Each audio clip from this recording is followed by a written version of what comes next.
Glenn Rogers. Coeli Hylkema. Good morning, Commissioners. I'm Coeli Hylkema, a Newport Harbor mooring permit holder and a Newport Beach resident with a home a block away from the harbor. In my neighborhood, private docks are separated from upland homes by a public right-of-way. Boaters use docks or moorings to store their boats when they're not in use.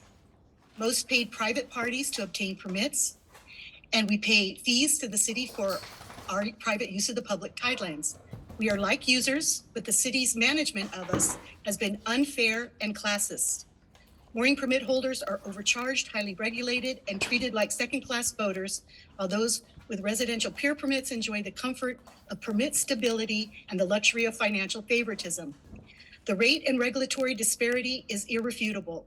Only our user group is being threatened with a 300% to 500% fee increase and an end to our permit transferability.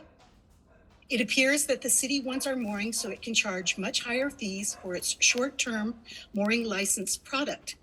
If the city's plan is resuscitated, it will be a costly operation for boaters of moderate means who are at risk of having their harbor access cut off. City staff and policymakers made false claims that we're selling the tidelands and making huge profits when we transfer our permits, but the facts are that we don't sell the tidelands, and most of us only recoup some of what we've paid. Plus, we pay higher transfer fees. It is also a fact that private docks and single point yacht club moorings are more convenient than our difficult to access moorings. Yet we're continually gaslighted on this issue. We don't want to be the scapegoat if the city is compelled to raise rates of other user groups. So to clarify, we don't think residential pier rates are too low, but by comparison, mooring fees are too high. We're asking this commission to advocate on behalf of all recreational tideland permit holders and request that the city adopt use of the state lands Category 1 benchmark for rate for recreational and mooring fees in Newport Harbor to protect equity and public access. Thank you. Thank you. Go ahead, George. My name is George Hylkema, and I'm hoping this commission will inspire or require the city of Newport Beach to muster the requisite integrity needed to manage our public tidelands fairly so that mooring permit holders can enjoy their boats rather than be financially burdened by them. The city of Newport Beach wants to raise our fees and end permit transferability again.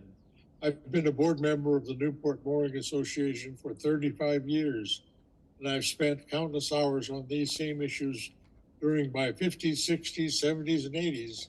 And frankly, now that I'm 90, I'd rather be sailing.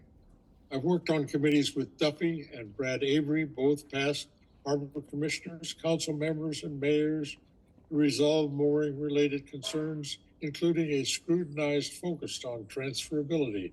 Now the current policymakers think that the past policymakers got it wrong. This lack of continuity and fair consideration has caused concern for those of us who made substantial financial investments to make our dreams of a boat ownership a reality. Recreational boating is protected by the Public Trust Doctrine and our Coastal Act, and the Newport Beach Local Coastal Program claims moorings will be provided as an important source of low-cost public access. However, by its actions, it appears that the city intends to further commodify and gentrify Newport Harbor. The State Lands Commission suggests that the transferability of mooring permits may, quote unquote, violate state law, which implies that it also may not violate state law. Still, the city declares that the practice violates the California Constitution.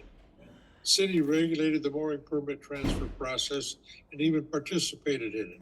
And the State Lands Commission has had oversight authority over this management duties all along. So we're wondering what's really going on. Thank you. Thank you.